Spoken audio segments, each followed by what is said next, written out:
All right. Good morning and good afternoon or good evening, wherever you are in the world right now. We wish you well, and thank you so much for joining us today here for this free webinar here at EIT. Thank you so much. And before anything else, let's do a mic and camera check. Um, Dr. Georgios, are you there? Yes, I'm here. Hello, That's everyone. great. All right, cool. Yep. So let's do a mic and camera check. Can you see and hear me, Dr. Judges? I can see you, I can hear you, Marvin. All right, Yeah. and the slides. All right, that's good. I can see as well. And we would like to request our attendees today if you can actually help us check if our cameras or our microphones are working fine. Just kindly set us a thumbs up to confirm that you can actually see, hear, and see the slides on your screens. Thank you so much.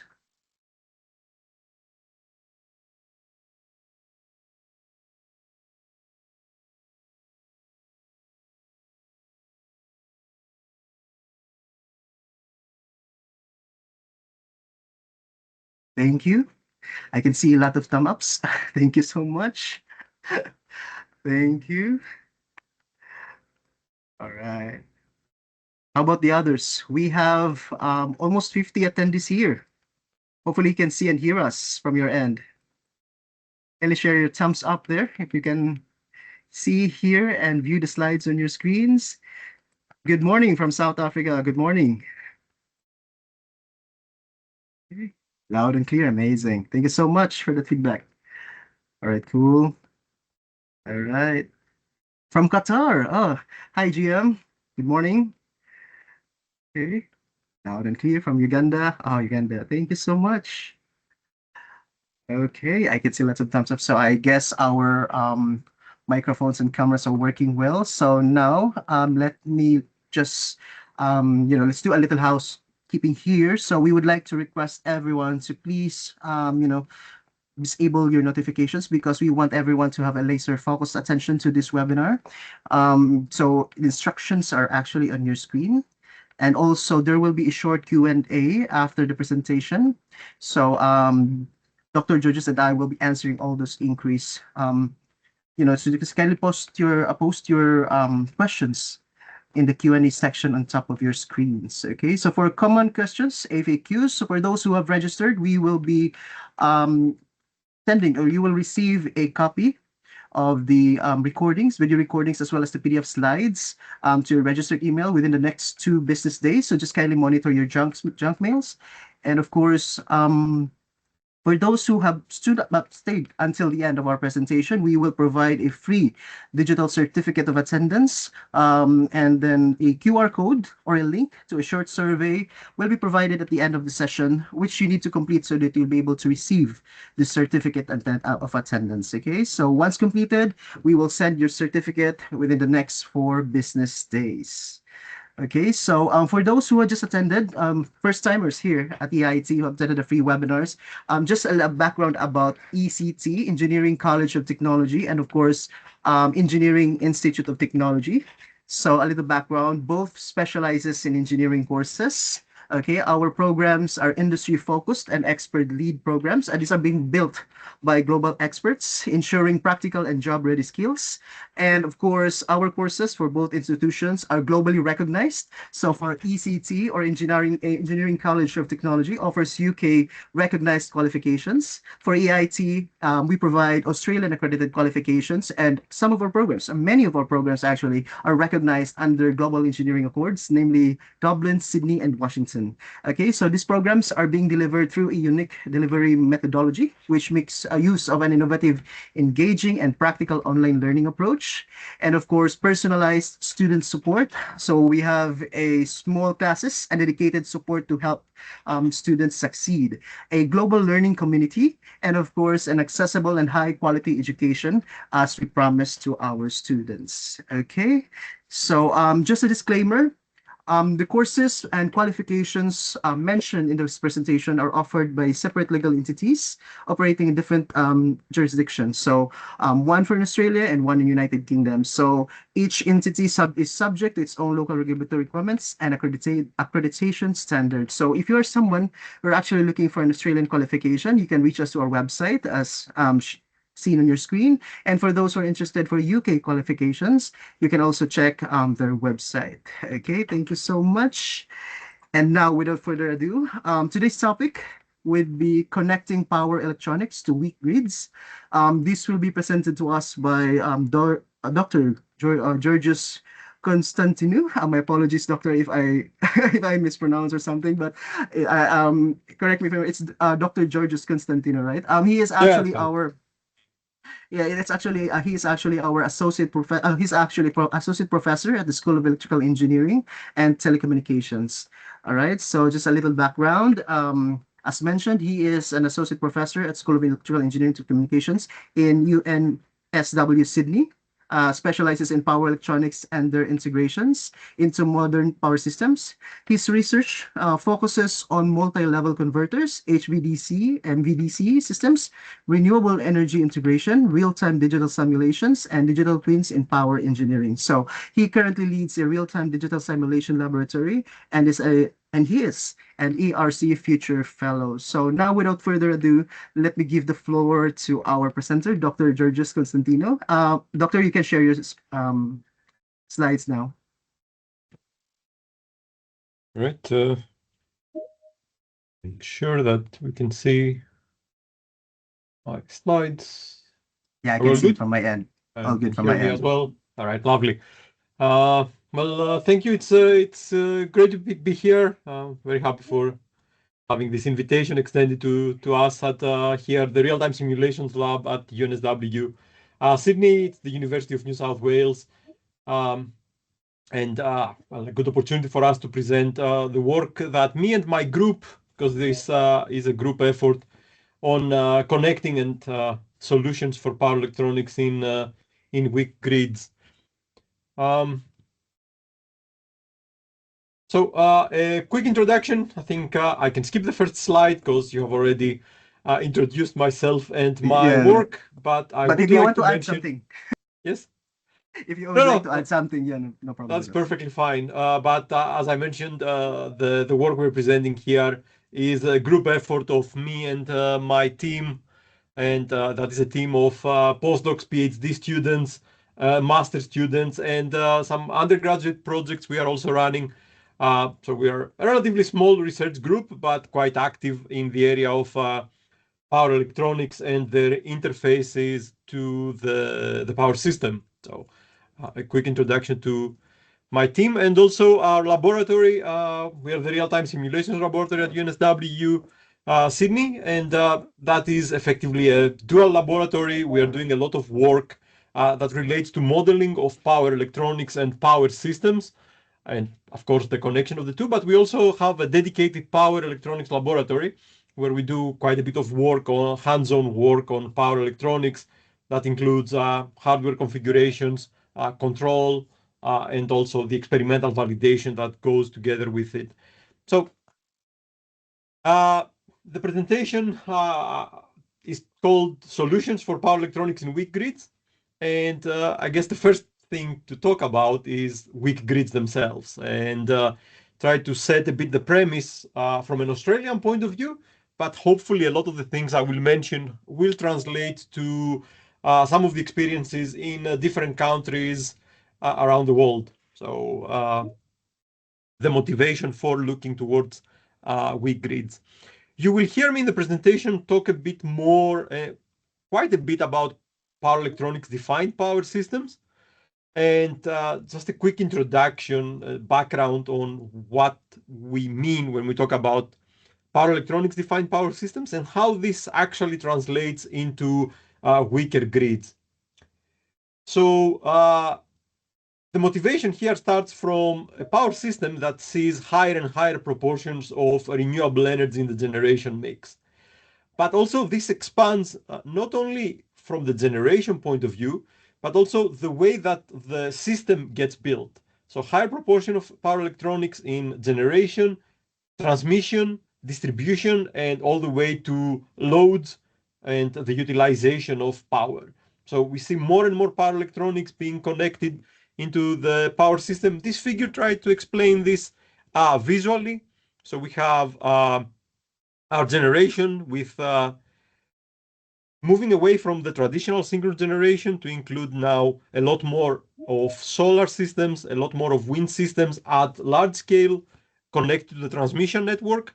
The integration of batteries, and we'll talk a bit about the function of the different battery energy storage systems that we would have in our system, but also grid services converters, so things like HVDCs, STATCOMs, power electronics that provide additional services to a network that itself now includes a lot more power electronics. So we're looking forward into hybrid AC and DC systems, and eventually to loads and distributed energy resources. So in Australia, it's particularly interesting because we do have quite a high proportion of distributed energy resources that would be small scale solar PV systems, but also from the load side with modern loads, a lot of discussion recently on data centers and the impact they have on the grid. Data centers are very power electronics driven loads. And looking even further in the future, things like electrolyzers and so on. So this creates a very interesting problem that we need to figure out how to work through in order to get to the reality of the future power system. Now, once we put all of these things together, we realize that the dynamics of the system become a lot more complicated because we do not eliminate previously existing dynamics, things like the slower regulation of the governors and the frequency control and the rotor angle dynamics we used to have from synchronous generation.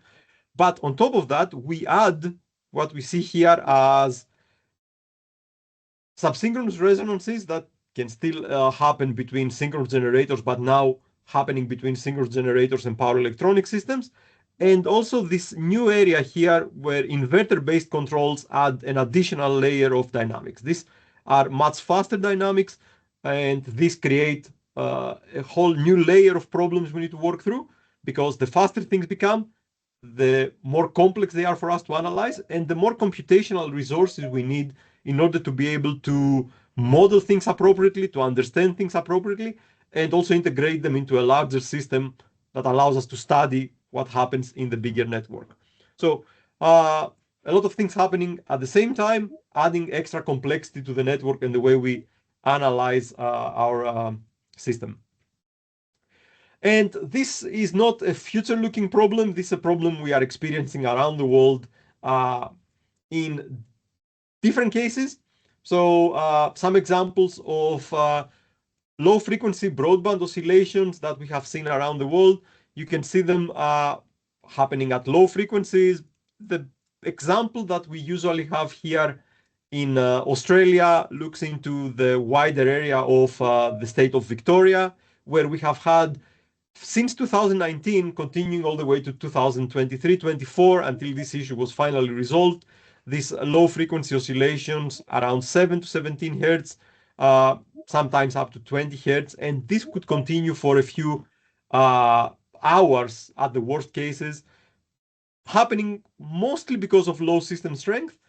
But as you can see, the reasons tend to be quite complicated and very diverse around the world. We could have cases where low system strength would cause oscillations like the ones experienced in North Scotland in the UK, where there's a lot of renewable generation as well, but also through disconnection of AC transmission, controller delays, wind power interfaces, all of them creating issues in the network.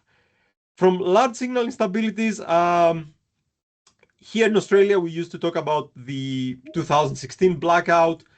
There was another event in 2024 that caused not a complete system blackout, but a very big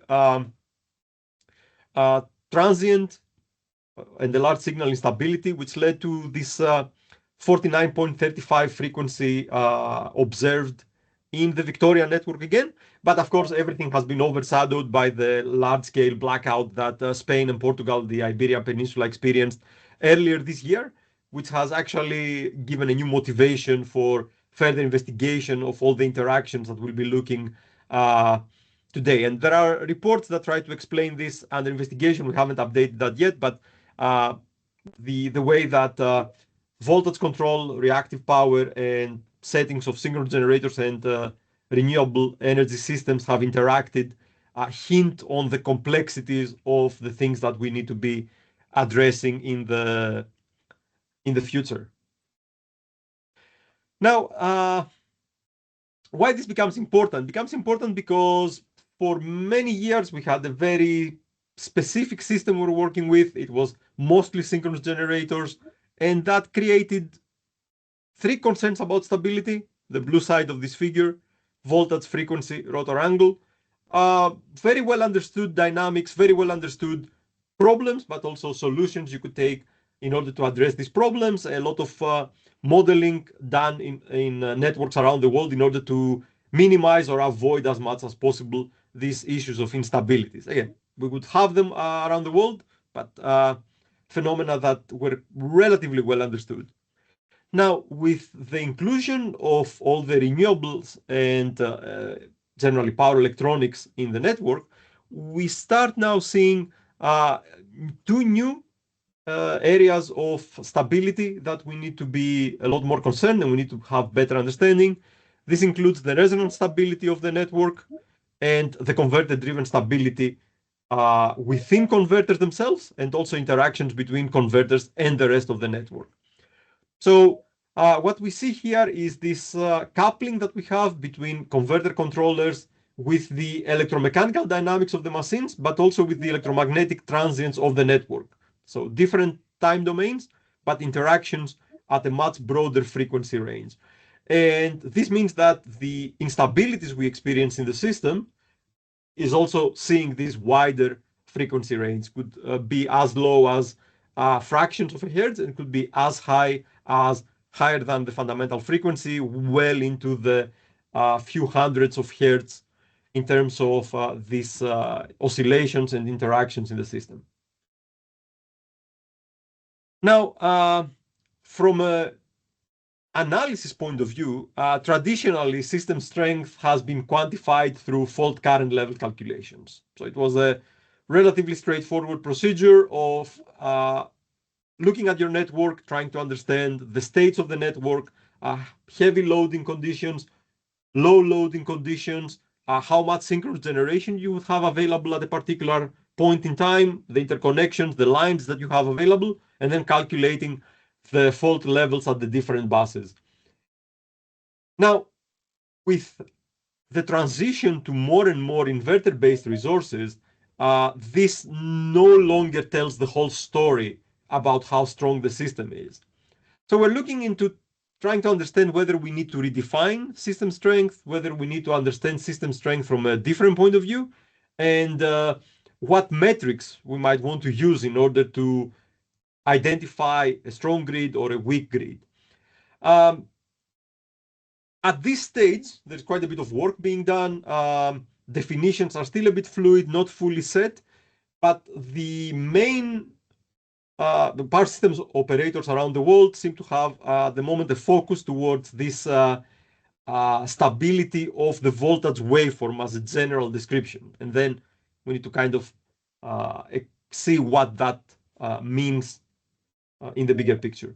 So locally in Australia, we use the definition of system strength from what AIMO initially defined in 2020, which is this ability of the power system to maintain and control the voltage waveform at any given location.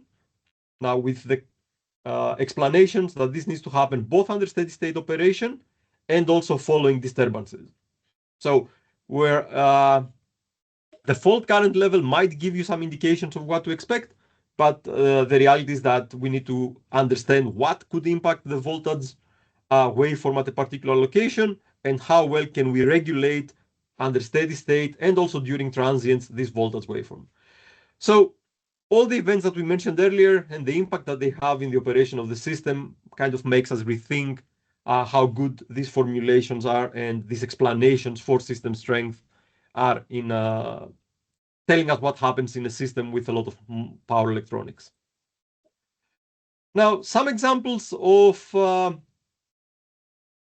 short circuit ratio and the traditional definitions, even with power electronics converters, looked at the ratio of what we call the short circuit power following fault calculations at a specific location relative to the rated capacity of the generator that's connected at this particular point of view.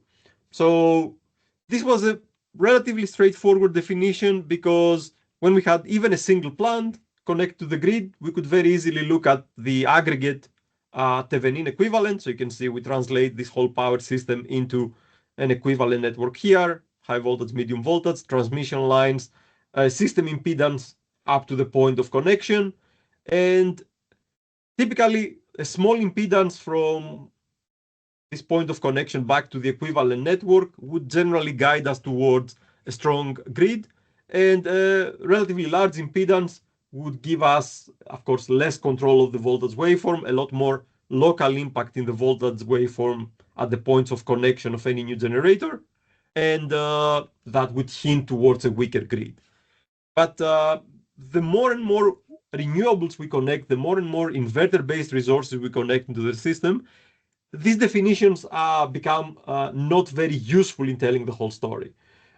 There were attempts when still the proportion levels of inverter-based resource in the system were much smaller to try to redefine this short circuit ratio, to try to look at what were defined as the equivalent or composite or weighted short circuit ratios. So trying to redefine the way that the injections from inverter-based resources to the rest of the network would take place. But again, with a focus to this specific short circuit power at a particular location, and then the definitions based on inverter-based resources. Now, as I mentioned, these are very good indicators when we have a system that has a lot of synchronous generation in it, and a lot of systems still maintain a lot of synchronous generators in them. But in a lot of networks where we are transitioning to more and more renewables, we find ourselves into a system that, as we described earlier, a lot of the generation in the network no longer comes from synchronous generation. It comes from inverters, and this adds to the complexity of the analysis and takes away from these fundamental definitions that we're using for a long time. Why is that? This is because, first of all, IBRs have different synchronization modes. There is a control element, there is a measurement element, and there is an electronics element into the operation of power electronics converters. So the synchronization modes we used to have with synchronous generators do not necessarily directly apply to a modern system with a lot of inverter-based resources. The additional things we need to consider is that since we have control functions and the system becomes non-linear, it also exhibits very complex responses across the frequency range. So a very simple value of an equivalent impedance no longer describes everything that we expect to see from a power electronics converter, because its behavior changes at low frequencies, at frequencies around the fundamental 50 Hertz, and at frequencies that are much higher because of the way the converter operates, obviously. Also, our power electronics are current limited. We cannot get the very high currents that we would get from a synchronous generator in the event of a fault. And because they are current limited, the fault contribution they have, the amount of current that comes out of them during a fault, is much lower. So if we look at the previous definitions, we would end up with very, very low fault current levels. And that kind of tells us that just simply using fault current doesn't necessarily tell us the whole story about the system, the strength of a system at a particular location. This again creates all these concerns that we mentioned here. We have to worry about instabilities that appear when we have a lot of the grid following converters, which is the vast majority of large scale and small scale systems that we have connected in our network today. If we are using overcurrent in order to do the protection from things that we have downstream from a feeder, for example. Since we are current limited, the protection requirements fundamentally shift away from overcurrent because we can no longer supply very high fault currents very quickly. Voltage regulation and control becomes a bigger issue. That's what also the blackout in Spain exhibited. The system recovery becomes different because we do have different control modes for our power electronics converters. Oscillations might appear that might be poorly damped, also because of interactions with power electronics converters, and small signal instabilities, converters fighting with converters that are within the same farm or with systems relatively near to their location also create additional problems. So transition in the system creates problems, and these problems tend to become bigger and bigger and more complex to address as we put more and more of these systems in our network. Now, to further explain why this becomes a completely different level of complexities that we have to work with in our system, when we're analyzing a traditional power system with a few, even in the hundreds, synchronous generators, we had a network that could translate into a small number of nodes. So we could use network reduction methods and end up with something that might not be very big, but still give us the fundamental behavior of the network. And in the case of Australia, because we had interconnections between the states, so one transmission line or maybe two transmission lines going through borders between states, this allowed us to do analysis at an individual state level and then make sure that things are relatively stable at a particular level and move forward to the next state. Now, once we put hundreds of inverters for solar farms, wind farms, battery energy storage systems, loads, and so on, these models become higher order. They are very difficult to generalize. They are very difficult to substitute. And if we start generalizing and substituting, we maybe start losing details that is necessary for the understanding of the system to truly see what will be happening in the system. Also, when we have a synchronous generator-driven network, analysis methods that depend on RMS values, so phasor level methods, give us a very good indication of what's happening in the network. But in a power electronics environment with a lot more IBRs, we need to have models down to the level of EMT. That requires a completely different level of modeling, completely or a lot more additional information in order to create these models properly. And as I also say here, very difficult to get white box models for all these new types of generation. For synchronous generators, typically we have very standardized ways of controlling them. Their governors, their exciters are well defined, and generic models give very good representations. This is not the case in case of solar inverters, wind farms, and battery energy storage systems. So this takes me to the next bullet point, availability of models. In most cases with IBRs, we might have to work with black box models. We might have to work with compiled DLLs of the control functions, which does not give us visibility on the way things are happening on the background.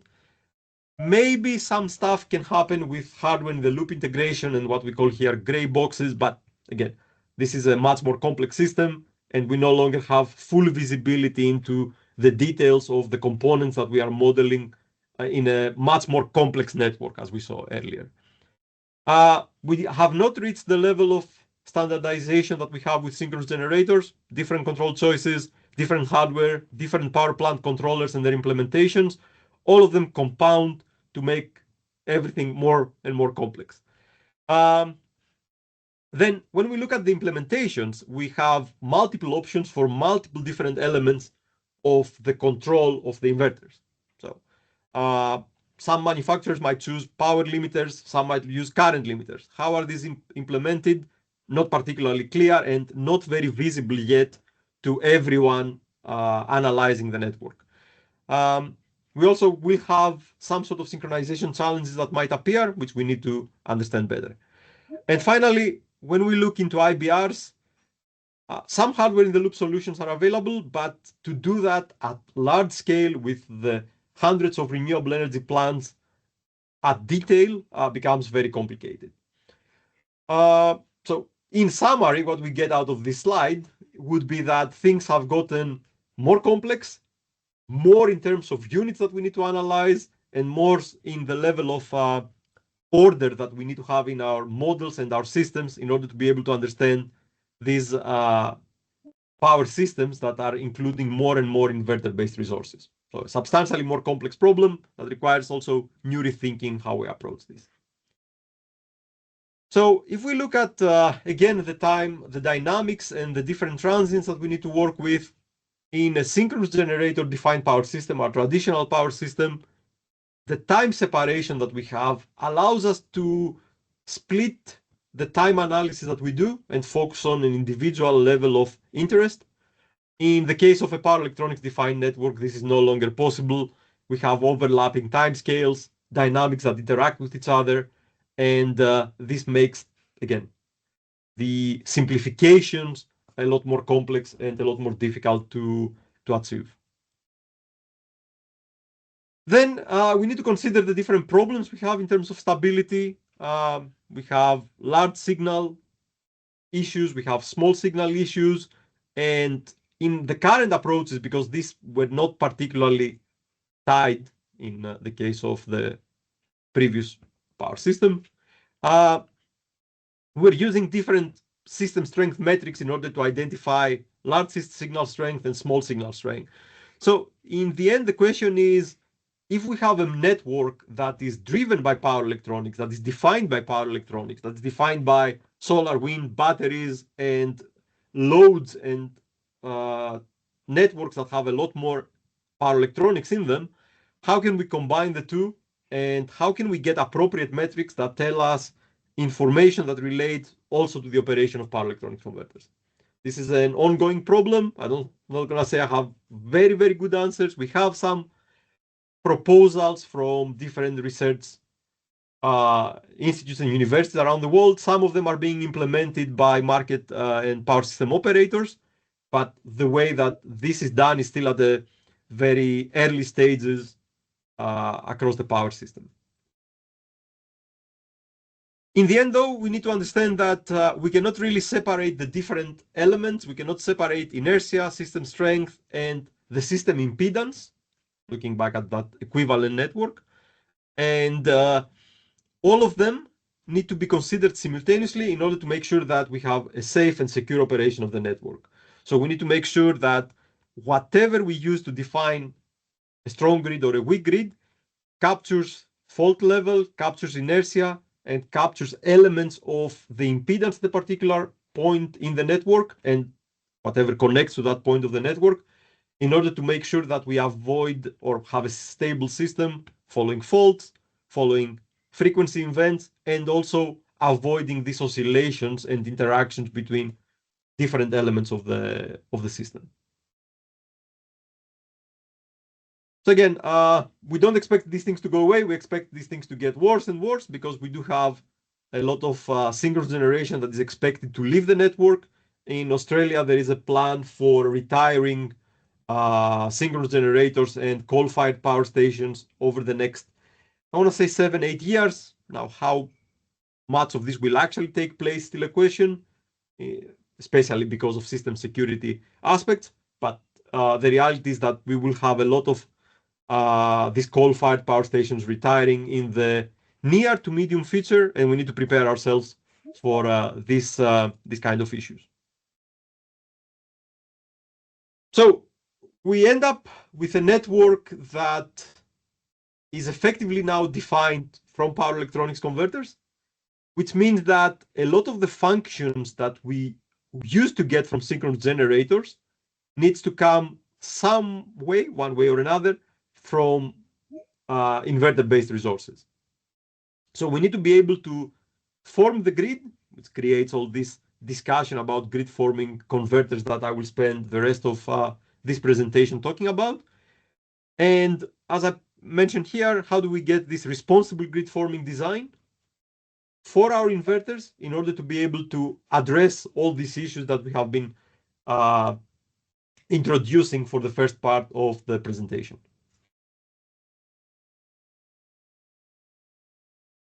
As you can see from this slide, the grid forming control, specifications, better understanding, white papers, details of implementations are becoming more and more common, coming out of different power system operators. Back in 2020, you would find the first examples of discussion that goes into power system operation with this grid forming control.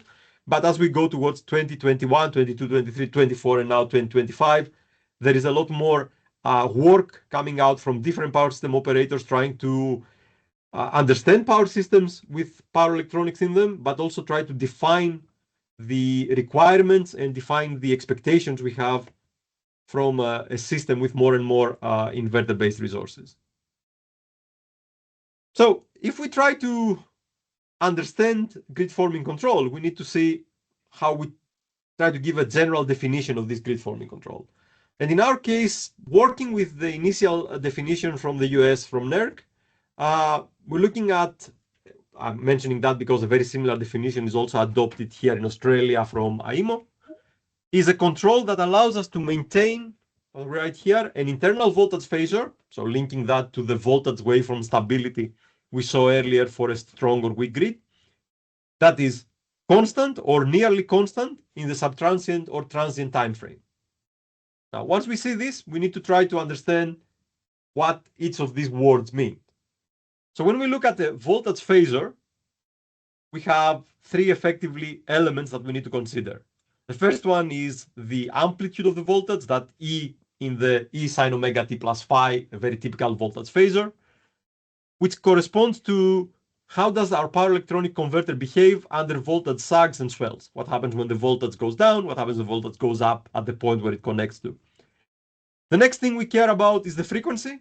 So that omega in the sine omega t plus phi, that omega effectively correlates to response of converters under frequency excursion. What happens if frequency goes down? What happens if frequency goes up? And how do I get my converter to achieve its goal of grid forming under these circumstances?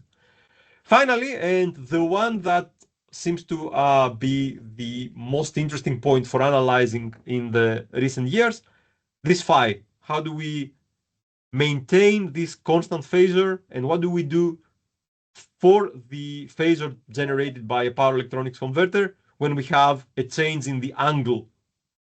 So how does the converter respond during phase jumps?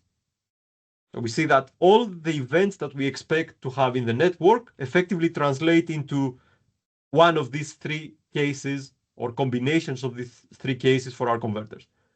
So voltage dropping or increasing, frequency dropping or increasing, phase jumping forward or jumping backwards, changing this network value. So in order to avoid, in order to be able to generate this grid forming control, we are looking at effectively an internal way of synchronizing converters to the network. That's what we refer to as a self-synchronizing mechanism, which most commonly, so when you hear of grid forming control, in the majority of cases refers to a synchronization through a power loop. And when we look at the synchronization through a power loop, we go back to very basic definitions that have been around for a long, long time when we operated things as UPSs, where we had a very strong definition of the voltage and the frequency. But when this happens within a network, we need to see how we can better share this power with everything else that exists in the network, which means we need to start looking at introducing things like a droop control that allows us maybe to do some power sharing between the converters, or replicating some of the responses of synchronous machines within the control structure of the power electronic converter. This means different ways of doing that: synchroverters, virtual synchronous machines, VSGs, virtual synchronous generators, matching control, and so on, or an internal time-based synchronization method based on virtual oscillator control.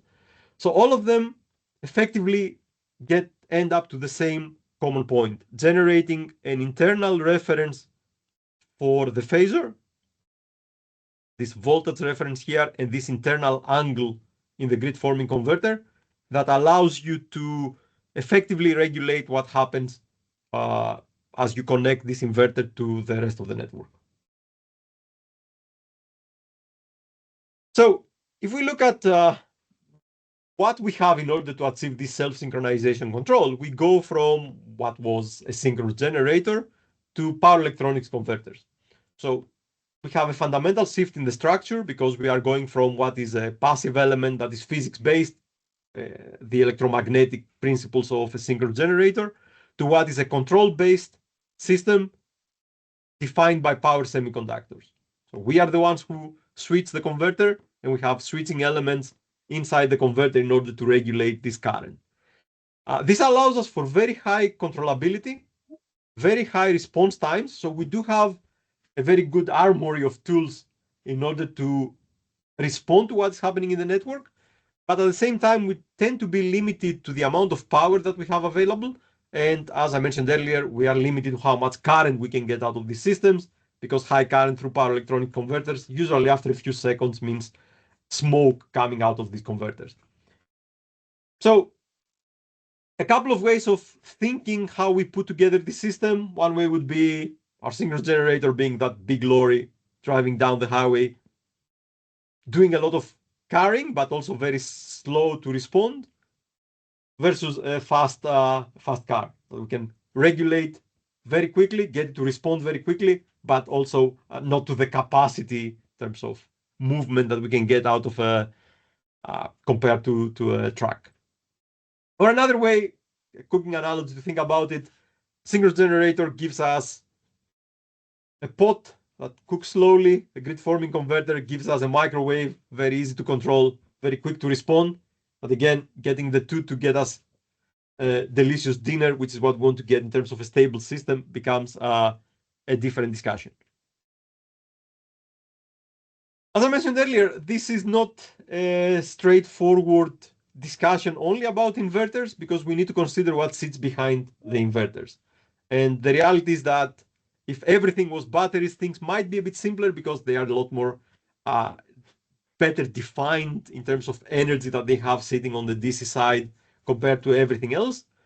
But once we move away from batteries and HVDC systems, things like wind, solar, fuel cells, loads themselves, hydrogen generation becomes a lot more complex and a lot more limited in what we can do at the DC side of these systems in order to maintain stability with the network and internally to these elements of the converters. And the extra complexity we need to work with is that our power electronic systems need to be current limited. One of the things I mentioned earlier is that they cannot handle high amounts of overcurrent going through them. So we need to limit this current, and this changes the way that they behave when they connect to the grid and when we have faults that we need to respond when they connect to the grid. So as an example here from this excellent report from connecting more renewables into the grid, you can see the differences with a synchronous generator. You have a fault, synchronous generator behaves with its transient and subtransient reactance that tends to be quite small. That gives us a very high value for the fault current, and this fault current defines the transient response of this generator. In a current limited inverter, you can see if we do have this ride-through capability, still we are able to generate current, but this current is nowhere near the amount of current we would be getting from a synchronous generator, which creates all these additional issues and problems for the interface and for a power system which has more and more power electronics connected to it. So if we look at it from the point of view of power electronics control, if we are to limit this current, we have a couple of options to do that. We have what we call a direct current limiter, where we're trying to directly limit the current that comes out of a grid forming converter through directly affecting the control structures that we have inside the converter. We can do it in a secondary way by what we call voltage limiters. So we are trying to limit the delta V across this value here, which includes the impedance of the converter, but also elements related to the grid and the filter of each individual converter.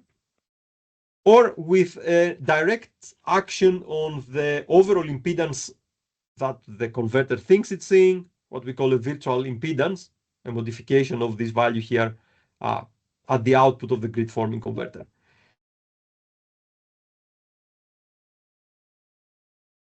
All this sound good, as in we can achieve these goals, but the biggest issue we have is the moment we start trying to limit the fault current we get out of the converters, we have a fundamental conflict between the objectives of the grid forming control, which was this self-synchronization and the ability to maintain this internal phasor of the voltage, with us limiting the current. So we need to better understand what is happening with these converters and how the current limiting methods in grid forming converters affect the converters themselves and the system as a whole. So when we look at the current limiters directly, so the ones that allow us to directly limit the current, we have a few options here. Let's go quickly through this. We have the option of, as you can see, limiting the current directly. So whatever value we have, we instantaneously limit it to the nearest value.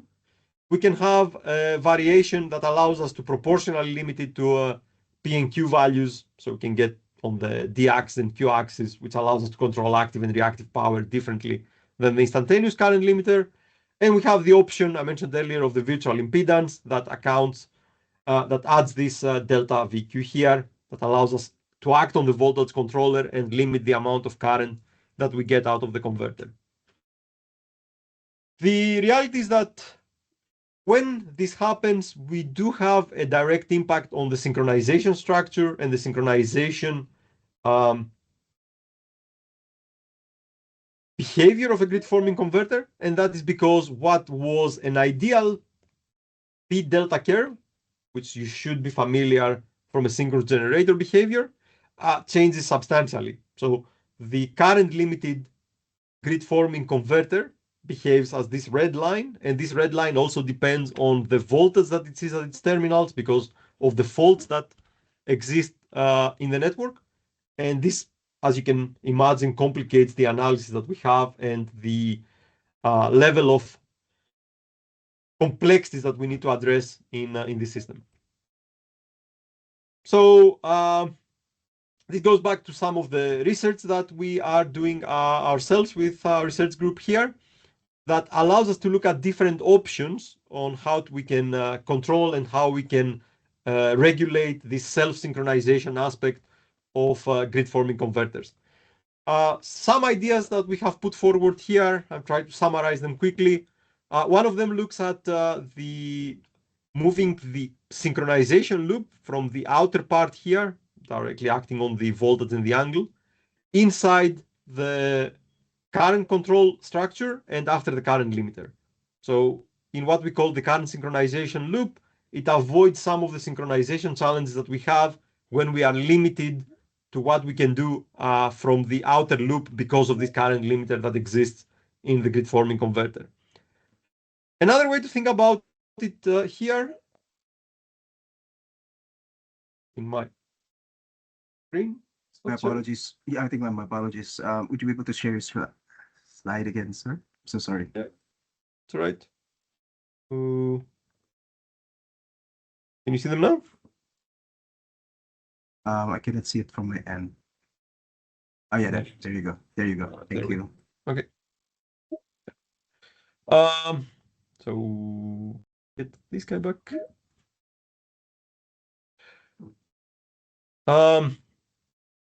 Yeah, I was thinking about the variation, or if you want, trying to effectively understanding that the response of the converters and the behavior that we have depends on what component acts on the high frequency components of it.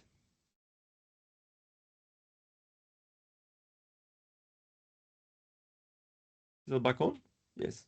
Yes, what acts on the high frequency components of it and what acts on the lower frequency. So we can achieve that with different ways, and this bandwise power synchronization loop is one example of this way, where you can see that the high frequency component acts directly unfiltered, whereas the low pass component is the one that is getting current limited, and power limited, and that allows us to have a better response at higher frequency behaviors and different response at the lower frequency behaviors, which gives us a much better operation for this synchronization loop.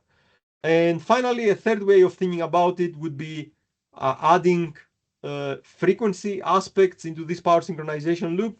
Our initial idea here was with the inclusion of a PLL. The PLL no longer synchronizes the converter to the grid. We still have a self-synchronized converter, but this additional information we have from the frequency loop adds this damping power that we can add to the system, and that improves the synchronization stability under under current limited conditions and fault current limits.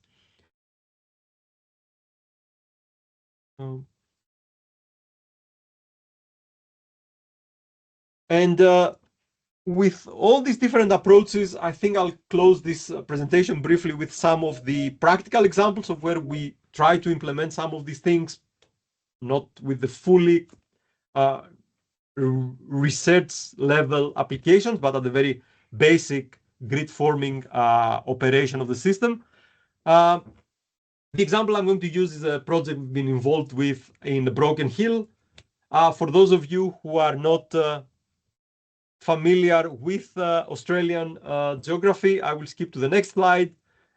This is a map of the east coast of Australia. We're based here in Sydney. Melbourne is down here in the south. And approximately 1,200 kilometers west from Sydney is the mining town of Broken Hill. And as you can see from this map, it sits at the very end of a very long transmission line. And more interestingly, all the oscillation issues that I was mentioning earlier in the presentation about Victoria in Australia are happening in this area here. So we have a part of the network that experiences oscillations, out of which a single transmission line goes to this remote location, where we also have a solar farm and a wind farm that we need to account for. So this creates a very complex environment because it's a very weak grid. All the aspects of weak grid concerns that I mentioned at the very beginning of this presentation actually appear here. And in order for us to make sure that the system maintains stable operation, we need to consider this grid forming operation of any system we connect at that particular location. So geography out of the way, electrically, we have to deal with that very long remote transmission line, a 52 megawatt solar PV system, a 200 megawatt wind farm, and that is based on type 3 double fan induction generator wind turbines. And now the inclusion of this 50 megawatt battery that we need to get into a specific control self-synchronization manner that will allow us to maintain system stability in that particular area. So electrically, this is a view of the network. We have the rest of the network with all the weakness and instabilities here, 266 kilometers of the transmission line to our solar farm, wind farm, battery, and of course the loads that exist there. Broken Hill is a mining town, together with two SVCs that are used for additional voltage stability in that particular location. So implementing grid forming structures, so taking away the using the external grid as a synchronization and looking into all these different approaches for self-synchronizing the converter of the battery into the network. What we can observe here is, first of all, if we were to choose a typical control of this system based on what was traditional grid following control, the same way that every other system was controlled and has been controlled around the world, we see that in the case of oscillations, the battery, when we connect the battery in a traditional mode, the oscillations not only do not go away, but they become worse and worse and worse, and eventually the system can become unstable under certain conditions. In our case, when we try to add the same battery, same specification, same everything, but with a self-synchronizing loop, we see that eventually we are able to dump down all the oscillations that we had experiencing in that particular part of the network. And after a few seconds, we can get into a quite steady voltage waveform. So not only we didn't add to the issues experienced in that area, but we're able to address quite a few of these issues and eliminate some of the oscillations. When we see the same thing, but when a fault occurs, so we have a fault happening here with no battery, a grid following battery, and a grid forming battery, we can see that following different faults in the network, this is only one example of faults we applied here, with no battery or with a typical battery energy storage system, we experience oscillations. Of course, these are not oscillations that we would want to see in the system, and they do not really go away. It's just a simulation example. And the system fails to recover in its previous steady state. In the case of the grid forming battery, we can see that we're able to recover from this fault and maintain the system to where we would like that to be. So we get all these benefits of a stable or a more stable system in a very remote location because of the connection of a grid forming battery. We do get some additional benefits when we look at traditional definitions of system strength. We're looking at higher short circuit capacity and increase in the fault current if we were to do traditional fault current calculations. And you can see here an increase of around 32% in the case of capacity of short circuit current we can get at a particular location. That's short circuit capacity, so fault level at this particular location. In the case of faults, again at very high penetrations, we can see that this we have events where with no battery or with a grid following battery, the system will become unstable, but the inclusion of a grid forming energy storage system allows us to maintain a stable network and oscillations dying down, frequency or voltage oscillations that we might experience under different faults. As an extra benefit, if we are to explore adding more and more inverter-based resource in that particular location, we can see that in the case of a grid-forming battery, we are able to add extra. So we have the option, not that we would like to do it in these particular conditions, but we do have the option of increasing the amount of renewables we can add, or inverter-based resources, not only renewables, in the lower voltage bus, so the medium voltage 22 kilovolt bus, or in the higher voltage 220 kilovolt bus. So you can see that this takes us to a capacity of 252 megawatts that we can accommodate in that particular area without any stability issues. So we see that inclusion of grid forming converters in very weak grids gives us these benefits because we are able to eliminate oscillations that might exist or we might be at risk of experiencing. They enhance system strength and they also increase hosting capacity of renewable generation. And these are very interesting conclusions because we do expect to see more weakness in networks. Australia is experiencing that already. We probably will start seeing it around the world in different areas. Some might take a while, some might be very, very far away. But in some parts of the world, these are things that we need to consider sooner or later.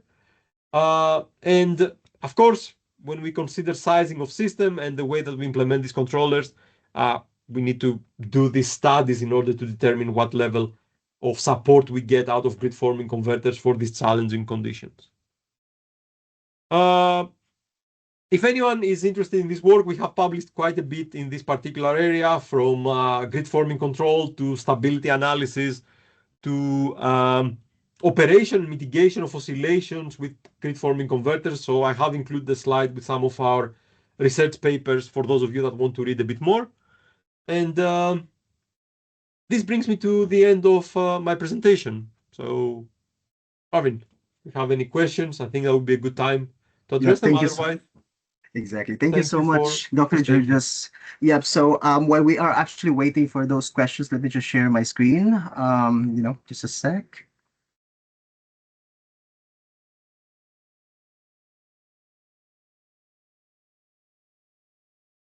Just a sec.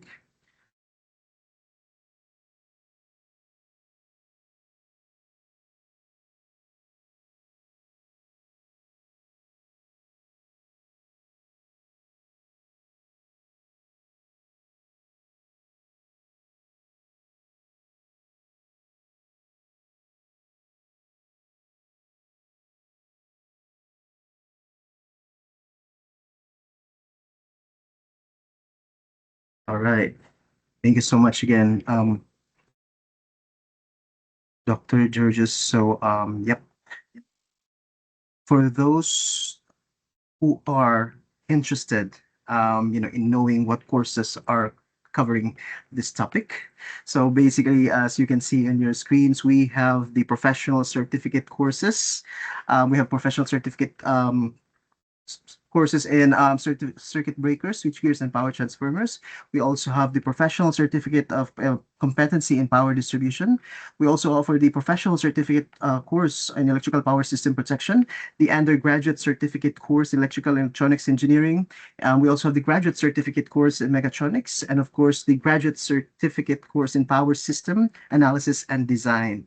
So those who are interested to join us for our future or upcoming courses, we do have the schedules on the screens. So basically, by January 13, we will have the Advanced Diploma in Industrial Data Communication Networking and IT, and Advanced Diploma of Robotics and Mechatronics Engineering. So if you are interested, please feel free to visit us on our website or contact us. You can also book a call to our friendly course advisor, and we'd be happy to assist you. Okay. So yep. Now let's proceed to short Q&A. Just a very short one, Dr. Georges. So let me see if we have questions here. Sec. Okay, yeah. So the slides will be provided to those who have registered to the event, to the webinar. Okay. So yep. Any questions?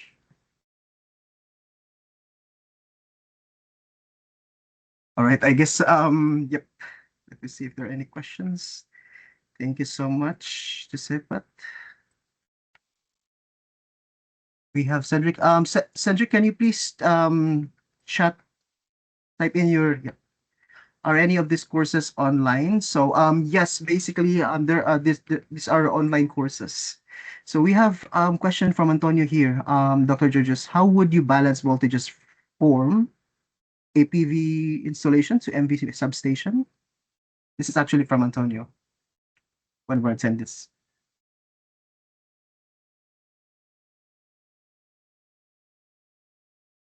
I'm not really sure how related is this question to the presentation. I'm not sure which voltages you would like to balance.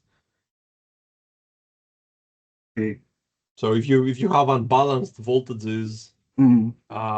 that from the point of view of Mm-hmm. so okay, going back to what I was presenting earlier, I don't know if this question is related to my presentation or not, but grid forming control is very useful in weak grids, but at the same time, it doesn't work very well in strong grids. So when you have a very strong point of connection, even if the voltages are unbalanced at that point of connection, the grid forming control does not necessarily work very well because you have effectively two voltage sources trying to control the very same voltage location. If you have unbalances in your system from a PV point of view, there are standards, there are controllers that allow you to change the amount of current and reactive current or active current that you can inject for each phase in order to try to improve the unbalance that you have in your network. But given it's a PV system, you're relatively limited to what the standards allow you to do with this injection. So I think the unbalances, if they're coming from the network, need to be addressed at a different level than, I guess, simply trying your PV system to fix them. I don't know if that answers the question though. Yeah, hopefully it answered your question, Antonio.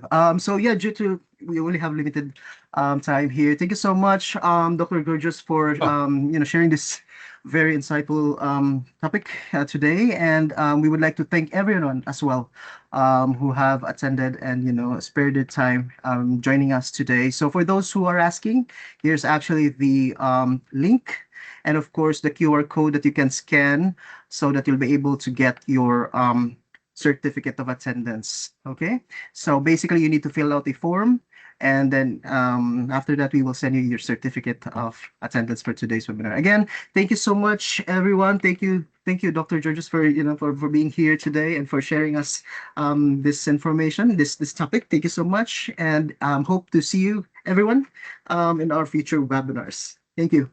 Thank you. Thanks for the invitation again.